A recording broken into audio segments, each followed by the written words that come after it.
آپ کو بتائیں کہ وفاقی حکومت نے عوامی مقامات پر ماسک کے استعمال کو لازمی قرار دینے کا فیصلہ کر لیا گیا ہے۔ معاون خصوصی ڈاکٹر ظفر مرزا کہتے ہیں پاکستان میں کورونا کے مقامی سطح پر پھیلاؤ کی شرح 92% ہے۔ اب تک 5,32,000 کورونا ٹیسٹ کیے جا چکے ہیں۔ اسلام آباد میں پریس کانفرنس کرتے ہوئے ظفر مرزا کا کہنا تھا کہ وائرس سے بچاؤ کے لیے سرجیکل اور کپڑے کے ماسک استعمال کیے جا سکتے ہیں۔ مساجد، بازاروں، دکانوں، پبلک ٹرانسپورٹ اور ٹرین میں ماسک پہننا لازمی ہوگا۔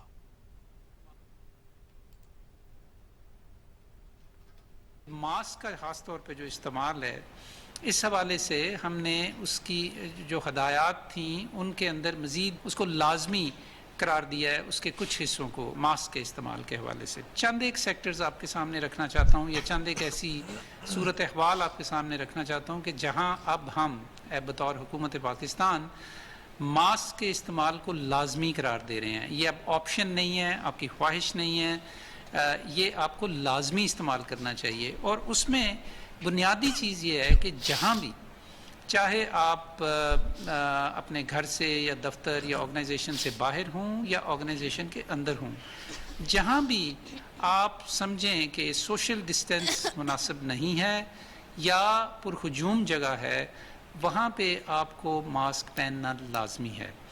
اور یہ ماسک جو ہے، یہ سرجیکل ماسک کی ہم بات کر رہے ہیں، یہ کپڑے کا ماسک بھی ہو سکتا ہے۔ اس سے آپ اپنے آپ کو بھی محفوظ کرتے ہیں اور اپنے آپ کو محفوظ کرتے ہوئے دوسروں کو بھی محفوظ کرتے ہیں۔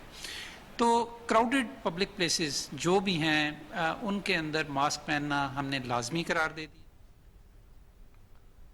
پنجاب میں لاک ڈاؤن میں مزید نرمی کا فیصلہ کر لیا گیا۔ ایس او پیز کے مطابق مختلف اداروں کو کھولنے کے لیے وفاق کو سفارشات پیش کرنے پر اتفاق کر لیا گیا۔ وزیر اعلیٰ پنجاب سردار عثمان بزدار کی زیر صدارت کابینہ کمیٹی برائے انسداد کرونا اجلاس ہوا۔ شرکا نے کرونا وائرس سے بچاؤ کی تدابیر کے لیے تجاویز اور سفارشات پیش کی۔ ایس او پیز کے مطابق مختلف اداروں کو کھولنے کے لیے وفاق کو سفارشات پیش کرنے پر اتفاق کے ساتھ صوبے بھر میں منہ اور ناک ڈھانپنے کی پابندی پر عمل درآمد بنانے کا اصولی فیصلہ کیا گیا۔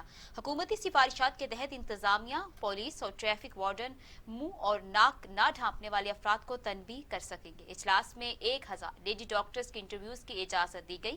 مقامی طور پر وینٹیلیٹر اور ریسپیریٹر کی تیاری کی اجازت کے لیے ڈریب سے رجوع کیا جائے گا۔ صوبے میں پارک کھولنے، تجارتی اداروں کے نئے اوقات کار اور 2 دن تعطیل کا فیصلہ بھی این سی او سی سے مشروط کر دیا گیا ہے۔ اجلاس میں وزیر اعلیٰ عثمان بزدار نے کہا کہ وفاق سے 1500 وینٹیلیٹر فراہم کرنے کی درخواست کی جائے۔ ریسٹورینٹس، کیفے وغیرہ کھولنے کے متعلق وفاق کی ہدایات پر عمل کیا جائے گا۔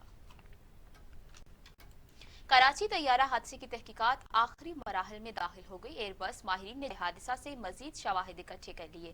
جہاز کا 90% ملبہ کراچی ایئرپورٹ منتقل کر دیا گیا۔ حادثے میں جاں بحق 70 افراد کی شناخت کر لی گئی۔ کراچی طیارہ حادثے کی تحقیقات آخری مراحل میں داخل ہو چکی ہے۔ ایئر بس ماہرین نے جائے حادثہ سے مزید شواہد اکٹھے کر لیے ہیں۔ جہاز کا 90% ملبہ کراچی ایئرپورٹ منتقل کر دیا گیا ہے۔ حادثے میں جاں بحق 70 افراد کی شناخت بھی کر لی گئی ہے۔ آپ کو بتا رہے ہیں کہ کراچی طیارہ حادثے کی تحقیقات آخری مراحل میں داخل۔ ایئر بس ماہرین نے جائے حادثہ سے مزید شواہد بھی اکٹھے کر لیے ہیں۔ جہاز کا 90% ملبہ کراچی ایئرپورٹ منتقل کر دیا گیا۔ حادثے میں جاں بحق 70 افراد کی شناخت بھی کر لی گئی۔ خادم الحرمین شریفین شاہ سلمان بن عبدالعزیز کی اجازت سے آج سے مسجد نبوی عام نمازیوں کے لیے دی۔ عالمی وبا کے باعث بند کیے جانے کے تقریباً 2.5 ماہ بعد مسجد نبوی صلی اللہ علیہ وآلہ وسلم نمازیوں کے لیے کھول دی گئی ہے۔ مسجد نبوی سے آنے والی آج فجر کی اذان معمول سے ہٹ کر تھی۔ اذان سے پہلے ہی نمازی مسجد پہنچے، جہاں طبی عملے نے مسجد میں داخلے سے پہلے نمازیوں کا درجہ حرارت چیک کیا۔ حرم شریف کے نئے حصے اور بیرونی صحن سے قالین ہٹا دیے گئے ہیں۔ احتیاطی اقدامات کے طور پر مسجد نبوی میں ایک وقت میں لوگوں کی تعداد مسجد کی گنجائش کے مقابلے میں 40% تک محدود رکھی گئی ہے۔ مسجد نبوی کی انتظامیہ کی جانب سے نمازیوں کو ایک دوسرے سے فاصلہ رکھنے، جائے نماز ساتھ لانے اور وضو گھر سے کر کے آنے کی ہدایت بھی کی گئی ہے۔ مسجد نبوی صلی اللہ علیہ وآلہ وسلم کے ساتھ آج سے سعودی عرب کے دوسرے شہروں کی مساجد میں بھی نماز کی باجماعت ادائیگی شروع کر دی گئی ہے، لیکن مسجد الحرام کو اب تک عام نمازیوں کے لیے نہیں کھولا گیا ہے۔ حرم کا پرانا حصہ اور روضہ شریف زائرین کے لیے بند رہے گا۔ دوسری جانب مقبوضہ بیت المقدس میں مسجد الاقصی کو بھی نمازیوں کے لیے کھول دیا گیا ہے۔ کورونا سے بچاؤ کے لیے احتیاطی تدابیر اختیار کرتے ہوئے ماسک پہننا بھی لازمی ہے۔ مسجد الاقصی کو مارچ میں نمازیوں کے لیے بند کیا گیا تھا۔ خانیوال میں پل رانگو کے قریب مسافر بس الٹ گئی، 6 افراد جاں بحق ہو گئے جبکہ 30 زخمی ہو گئے۔ خانیوال قومی شاہراہ پر پل رانگو کے نزدیک لاہور سے ملتان جانے والی بس موٹر سائیکل سوار کو بچاتے ہوئے الٹ گئی، 6 مسافر موقع پر جاں بحق اور 30 زخمی ہو گئے۔ اطلاع ملتے ہی ریسکیو کی امدادی ٹیمیں موقع پر پہنچ گئی اور زخمیوں کو ہسپتال منتقل کیا۔ حادثہ اس قدر شدید تھا کہ ریسکیو آپریشن 2 گھنٹے تک جاری رہا۔ ریسکیو اہلکار بس کی باڈی کاٹ کر زخمی مسافروں کو نکالتے رہے۔ زخمیوں کو ڈسٹرکٹ ہسپتال اور نشتر ہسپتال ملتان شفٹ کر دیا گیا، جس میں 3 معصوم بچوں سمیت 7 افراد کی حالت تشویشناک بتائی جاتی ہے۔ بس میں سوار ایک 6 ماہ کا بچہ معجزانہ طور پر محفوظ رہا، جسے خراش تک نہ آئی۔ بس میں 42 سے زیادہ مسافر سوار تھے۔ کورونا وائرس کے حوالے سے SOPs کو ہوا میں اڑا دیا گیا۔ ڈپٹی کمشنر آغا ظہیر عباس شیرازی کی ہدایت پر ٹراما سینٹر میں ڈاکٹر سمیت تمام سٹاف کو ڈیوٹی پر طلب کر لیا گیا۔ ڈپٹی کمشنر نے حادثے میں انسانی جانوں کے ضیاع پر اظہار افسوس کیا اور زخمیوں کو ہسپتال میں بہترین طبی سہولیات فراہم کرنے کی ہدایات بھی کی۔ ٹڈی دل نے تباہی مچا دی، لاکھوں ایکڑ پر کھڑی فصلیں برباد ہو گئی، متاثرہ کسان حسرتوں کی تصویر بن گئے۔ ٹڈی دل نے کھیت اجاڑ دیے ہیں، چاروں صوبوں کے درجنوں اضلاع بری طرح بھی متاثر ہونے لگے ہیں۔ لیا میں ٹڈی دل نے 8,500 ایکڑ پر کپاس اور چارے کی فصل کو نقصان پہنچایا۔ بھکر کلورکوٹ میں بھی ٹڈی دل نے تباہی مچا دی۔ انتظامیہ کی جانب سے اقدامات نہ ہونے پر کسان ڈھول بجا کر فصلوں کو بچانے کی کوشش کر رہے ہیں۔ رحیم یار خان اور قریبی علاقوں میں ٹڈی دل کا حملہ تیز ہو گیا، سینکڑوں دیہات میں فصلیں بری طرح متاثر ہوئیں، ہزاروں ایکڑ پر کاشت کپاس، چاول، چنا اور سبز چارے کو نقصان پہنچا۔ دوسری طرف متاثرہ کسانوں نے حکومت سے امداد کی بھی اپیل کر دی۔ بھاولپور میں بھی ٹڈی دل نے تباہی مچا دی، کھڑی فصلیں تباہ ہو گئیں، مونگ پھلی، کپاس، خربوزہ، سبزیاں اور گنے کی فصلیں اجڑ گئیں۔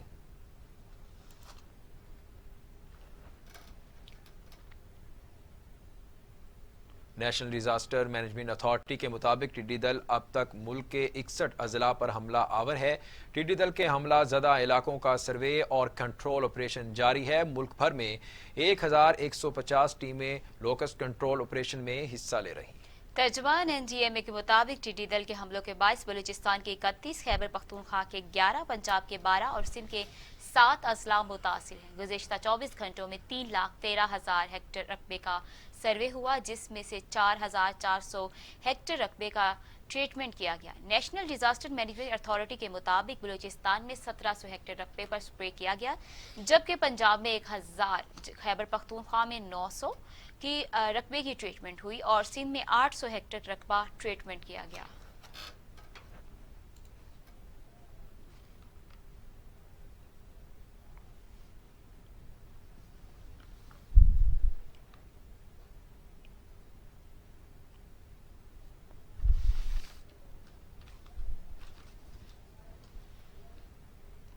کو بتائیں کہ شاہد خاقان عباسی کہتے ہیں چینی کی قیمت میں اضافے کے ذمہ دار عمران خان، عثمان بزدار، اسد عمر ہے۔ ایکسپورٹ سے پہلے چینی کی قیمت 55 روپے 47 پیسے فی کلو تھی۔ پریس کانفرنس کرتے ہوئے شاہد خاقان عباسی کا کہنا تھا کہ چینی کمیشن نے 347 صفحات کی رپورٹ شائع کی۔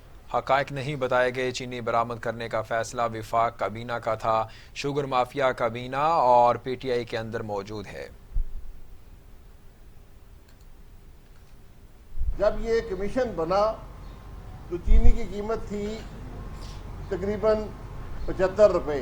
آج ابھی آتے ہوئے میں نے ایک دکان سے چینی کا یہ تھیلا لیا ہے، یہ 1 کلو چینی ہے، یہ اس کی رسید ہے 90 روپے۔ اس ڈاکے کے ذمہ دار عمران خان، عثمان بزدار، حفیظ شیخ اور اسد عمر ہے۔ ان کا نام آپ کو اس کمیشن کی رپورٹ میں نہیں ملے گا۔ ہم کمیشن کے سامنے پیش ہوئے خود یہی بات بتانے کے لیے کہ جب تک کمیشن چینی کی قیمت میں اضافے کے ذمہ دار افراد، اس کا سب سے بڑا ذمہ وزیر اعظم پر جاتا ہے، عمران خان پر، اس کو نہیں بلائیں گے، چیف منسٹر کو نہیں بلائیں گے، اس وقت کی ای سی سی چیئرمین کو نہیں بلائیں گے اور آج کی ای سی سی چیئرمین کو نہیں بلائیں گے تو آپ کے کمیشن کا کوئی مقصد نہیں ہے۔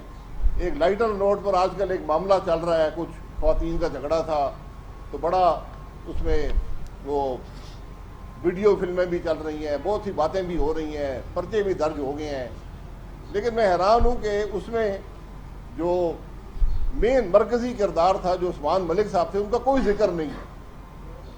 تو اسی طرح اس کمیشن کی رپورٹ میں بھی جو مرکزی کردار ہے عمران خان صاحب ان کا کوئی ذکر نہیں ہے۔ وزیر اعظم کے معاون خصوصی برائے احتساب شہزاد اکبر کا کہنا ہے کہ شہباز شریف اور شاہد خاقان عباسی کے خلاف چینی بحران کمیشن کی رپورٹ چارج شیٹ ہے۔ لاہور میں میڈیا سے گفتگو کرتے ہوئے شہزاد اکبر کا کہنا تھا کہ شاہد خاقان عباسی اپنے مالک کے اتنے وفادار ہیں کہ ان کے بھتیجے کے کہنے پر 20 ارب روپے کی سبسڈی دے دی۔ یہ ہوتا ہے کہ لائق شخص، یہ ہوتا ہے وفادار شخص۔ کمیشن کی رپورٹ میں شہباز شریف کے کارناموں کا تفصیل سے تذکرہ موجود ہے۔ پاکستان مسلم لیگ نون ان کے کارناموں کے تو بہت ساری لمبی داستانیں ہیں اس کے اندر، انہیں یا تو شاید یہ رپورٹ سمجھ نہیں آ رہی یا وہ سمجھنا چاہتے نہیں ہیں اور قوم کو گمراہ کرنے کی کوشش کر رہے ہیں۔ اس شخصیت کو سمجھتا تھا یہ بڑے ریفائنڈ امریکہ کے فاروق التحصیل ہیں۔ اب سے 2 گھنٹے پہلے جب انہیں میں نے آج سفید جھوٹ بولتے سنا تو مجھے بڑا افسوس ہوا، تو میں نے کہا کہ جی میں دوبارہ سے، شاید انہیں سمجھ نہ آئی اور انہوں نے یہ شاید غلطی میں یہ چیزیں بولی ہوں، تو میں دوبارہ سے ان کی گوشت گزار کر دیتا ہوں، لیکن اگر اس کے بعد بھی وہ باز نہیں آتے تو اس کا مطلب ہے کہ وہ پھر واقعتاً جھوٹ بول رہے ہیں اور بار بار جھوٹ بولتے ہیں۔ رپورٹ آپ کے سامنے ہے، رپورٹ ہر کوئی پڑھ سکتا ہے، اس کے اندر چیزیں واضح لکھی ہوئی ہیں۔ تو آج شاہد خاقان عباسی صاحب نے جو اپنی ایک پریس کانفرنس کی شوگر کمیشن کی رپورٹ کو لے کے، تو جو ایک یوزول پریکٹس ہوتی ہے کہ سب سے پہلے تو کہہ دو جی کہ کمیشن ہی ٹھیک نہیں ہے، جی کمیشن یہ بنتے ہیں لوگوں کو صفائی کرنے کے لیے، ضرور ایسے کمیشن بنتے تھے آپ کے دور میں۔ اس کمیشن کی رپورٹ کو لے کے میرٹ کے اوپر کوئی بھی آپ بات کرنا چاہیں تو اس کے اندر تمام چیزیں جس طرح سے سامنے آئی ہیں اس سے پہلے کبھی اس کی مثال نہیں ملتی، لیکن جو باتیں شاہد خاقان عباسی صاحب نے کی ہیں اور میں بھی آپ کے سامنے ثابت کروں گا کہ کس طرح سے وہ جھوٹ بولتے ہیں اور تواتر سے جھوٹ بول رہے ہیں اس معاملے کو لے کے۔ پہلے انہوں نے کہا جی کہ کمیشن کو تو صرف یہ مقرر کرنا تھا کہ قیمتیں کیوں بڑھی۔ میرے بھائی کمیشن کے 12-13 ٹی او آرز تھے، ہر ایک ٹی او آر کا انہوں نے جواب دینا تھا، جس میں سے ایک ٹی او آر تھا کہ قیمتیں کیوں بڑھی، اور ساتھ انہوں نے یہ فرمایا کہ جی قیمتیں بڑھنے کی وجہ ایکسپورٹ کی اجازت دینا تھی۔ اب یہ وہ بات ہے جس کے اوپر میں ان کو اعلانیہ طور پہ کہہ رہا ہوں کہ وہ جھوٹ بول رہے ہیں۔ ڈاکٹر یاسمین راشد کا کہنا ہے کہ پنجاب میں فنڈ کا کوئی ایشو نہیں، وفاق کی جاری کردہ رقم قوم کی امانت ہے، کرونا وائرس پر خرچ ہونے والی رقم کا حساب موجود ہے۔ دیکھتے ہیں یہ رپورٹ۔ لاہور میں پریس کانفرنس کرتے ہوئے ڈاکٹر یاسمین راشد کا کہنا تھا کہ کرونا وائرس کے مریضوں کو لے کر لواحقین گاڑیوں میں نہ پھریں بلکہ ریسکیو 1122 سے رابطہ کریں۔ ان کے پاس ایپ کے ذریعے تمام سرکاری اور نجی ہسپتالوں کا ڈیٹا موجود ہے۔ کوئی بیمار ہو اور اس کو پتہ چلنا چاہیے کہ اس نے کس ہسپتال میں جانا ہے۔ 1122 آپ کو پتہ ہے کہ جو ہمارے مریض ہیں ان کو گھروں سے لیتا ہے، یا اگر جو سیریس پیشنٹ ہیں ان کو پہنچانے کے لیے 1122 کو ایک ایپ دے دیا گیا ہے۔ وہ ہمارے سینٹرل کنٹرول روم کے ساتھ ان کا کانٹیکٹ ہوتا ہے۔ پنجاب میں کرونا وائرس کے مریضوں کے لیے جگہ کم پڑنے کی خبروں میں کوئی صداقت نہیں ہے۔ وفاق کی جانب سے کرونا وائرس کے لیے جاری کردہ فنڈ میں سے جتنی رقم استعمال کر سکیں کریں گے، باقی وفاق کو واپس کر دیں گے جو اگلے بجٹ میں واپس مل جائے گی۔ ہسپتالوں میں کتنے بیڈز، وینٹیلیٹرز ہیں، تمام معلومات کے لیے ایپ جاری کر دی ہے۔ لاک ڈاؤن کے دوران ٹیسٹوں سمیت دیگر صلاحیتوں میں اضافہ کیا ہے۔ اس کے اندر آپ دیکھیں اسپیشلائز ہیلتھ کیئر کے 46 ہسپتال، ٹوٹل نمبر آف بیڈز ہمارے پاس ہیں 27,000۔ ان میں جو ہم نے آئسولیشن وارڈز اور جو number of beds in H D Us اور نمبر آف وینٹیلیٹرز وہ ساروں کا علیحدہ علیحدہ بتا دیا۔ ڈاکٹر یاسمین راشد کہتی ہیں کہ ایم ٹی آئی ایکٹ ہر صورت میں نافذ ہوگا۔ ایکٹ فریم میں لگانے کے لیے اسمبلی سے پاس نہیں کروایا ہے۔ انہوں نے بازاروں کے بعد پارک کھولنے کا بھی عندیہ دے دیا۔ کیمرامین محمد فاروق کے ساتھ Ali Tariq, T V today, Lahore. اور اب ٹوڈے ویدر۔